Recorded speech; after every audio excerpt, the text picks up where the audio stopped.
नमस्कार. मी 1 तास माझ्या दिवसातला काढून मी मुलांसाठी देते. हा मला मला आवडणारा ध्येय आहे. मुलं माझ्याकडे आकर्षित पण होतात आणि मुलांना मी बरोबर 1 तास 6 ते 7 मुलं माझ्याकडे आकर्षित होतात. मुलांबरोबर मी खेळते. आता त्यांच्या पालकांचा पण मी आभार मानले पाहिजे, कारण आजकालच्या दिवसामध्ये कोणाकडे पाठवायलाही आजकाल भीती वाटते, की इतकं दूषित वातावरण आहे, की अ, मुलांना कोणाच्या एकतर कितीही मुलं असलं तरी प्रत्येक आईवडिलांना चांगलं पण हल्लीच्या काळात एखाद दुसरं मूल असतं.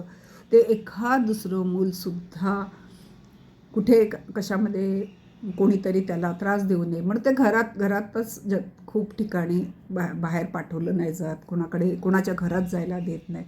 आम्ही पूर्वी शाळेत असताना हुडदंग करायचो, भले आम्ही कोणाच्या घरात जावो न जावो, उंबरठा ओलांडून आतमध्ये जाऊ, कारण घरच छोटी छोटी छोटी छोटी छोटी होती, पण आमचे दरवाजेही सतत उघडे असायचे. आणि मला तुम्हाला अजून एक बोलता बोलता मी थोडीशी विषय वेगळा, मला बोलायचा विषय वेगळा आणि अजून वेगळ्या बाजूला ते मी वयात येताना 7वी-8वीला जाताना माझ्या मोठ्या भावंडांची सगळ्यांची लग्न झाली आणि आईवडिलाबरोबर मी एकटी होते. आणि मग कधीतरी मैत्रिणीबरोबर कुठे गेली, काय आणायला गेले, काय आणायला, आणि तेव्हा दुकान खूप लांब लांब असायची आमच्या घरापासून वगैरे. मग आम्ही तिघी चौघी वगैरे जायचो कधीतरी, जाताना मग एखादी कुठे गेली असं वगैरे व्हायचं.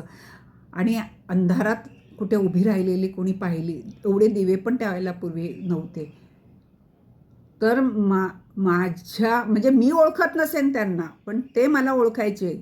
अरे तू ह्याची बहीण ना, अगं तू हिची बहीण ना, जा घरी जा, काय इथे उभी आहे संध्याकाळी. आणि आम्ही सुद्धा मान ठेवून घरी यायचो. म्हणजे मला भले माझे भाऊ वगैरे लांब होते, बहिणी लांब होत्या, पण अनेक भावाचे मित्र, त्यांनी जमवलेले त्यांचा परिवार माझ्यावर नजर ठेवून होते. अक्षरशः काही अगदी पाळत ठेवून नाही म्हणणार, पण माझं भलं व्हावं म्हणून मला ओरडणारे, मला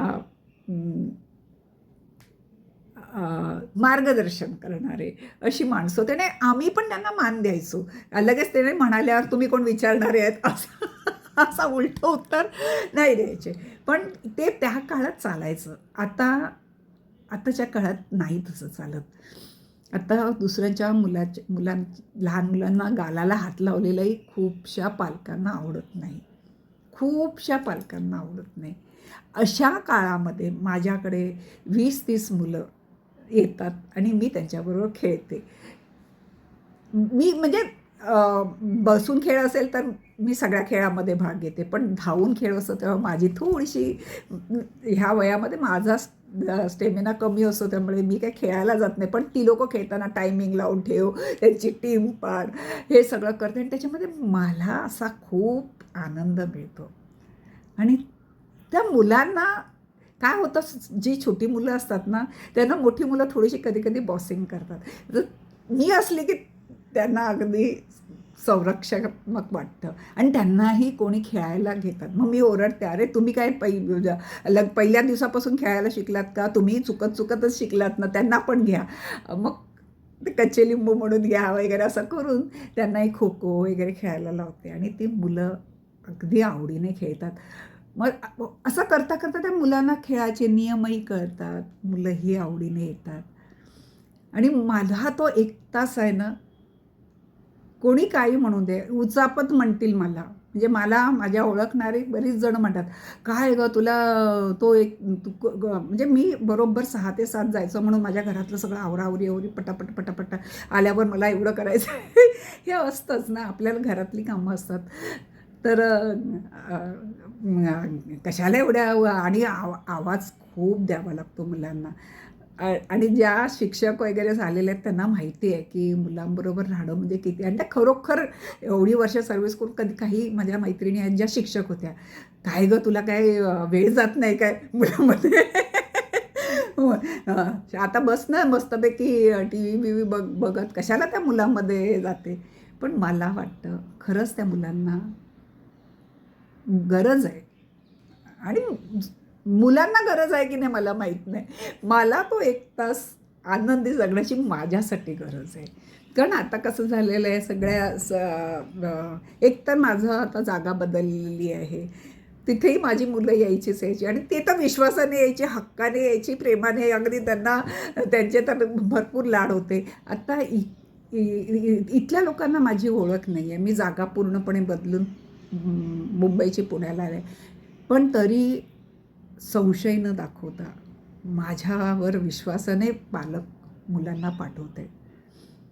आणि मी कुठे बंद खोलीत वगैरे घेत नाही. बाहेर पार्किंगमध्ये ओपनमध्ये वरून खाली गॅलरीतून बघितलं तर मुलं दिसत आहेत, अशा ठिकाणी मी पण खेळ घेते मुलांचे.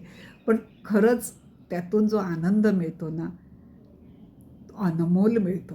म्हणजे मी जे जे शिक्षक वगैरे आहे, मी असं म्हणत नाही की ते पगारासाठीच शिक्षक ते त्यांना कुठेतरी एवढ्या मुलांना शिकवायचं होतं म्हणूनच ते शिक्षक झाले. आणि मी एका शिक्षकीच्या तोंडून हे वाक्य ऐकलेलं आहे की तुम्ही फाईल चाळता हो, आम्ही जिवंत मुलं हाताळतो.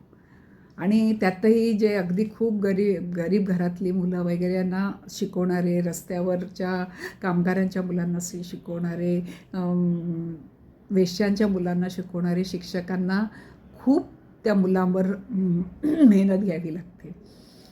त्या मानाने मी काहीच मेहनत नाही घेत.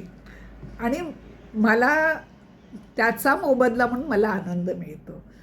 आता प्रत्येकाचा आनंद वेगळीकडे असू शकतो. काहींना माझ्या ही उचापत वाटत असेल, कशाला ही बाई उचापत करून ते वाटत असेल. मला ह्याच्यातून आनंद मिळतो.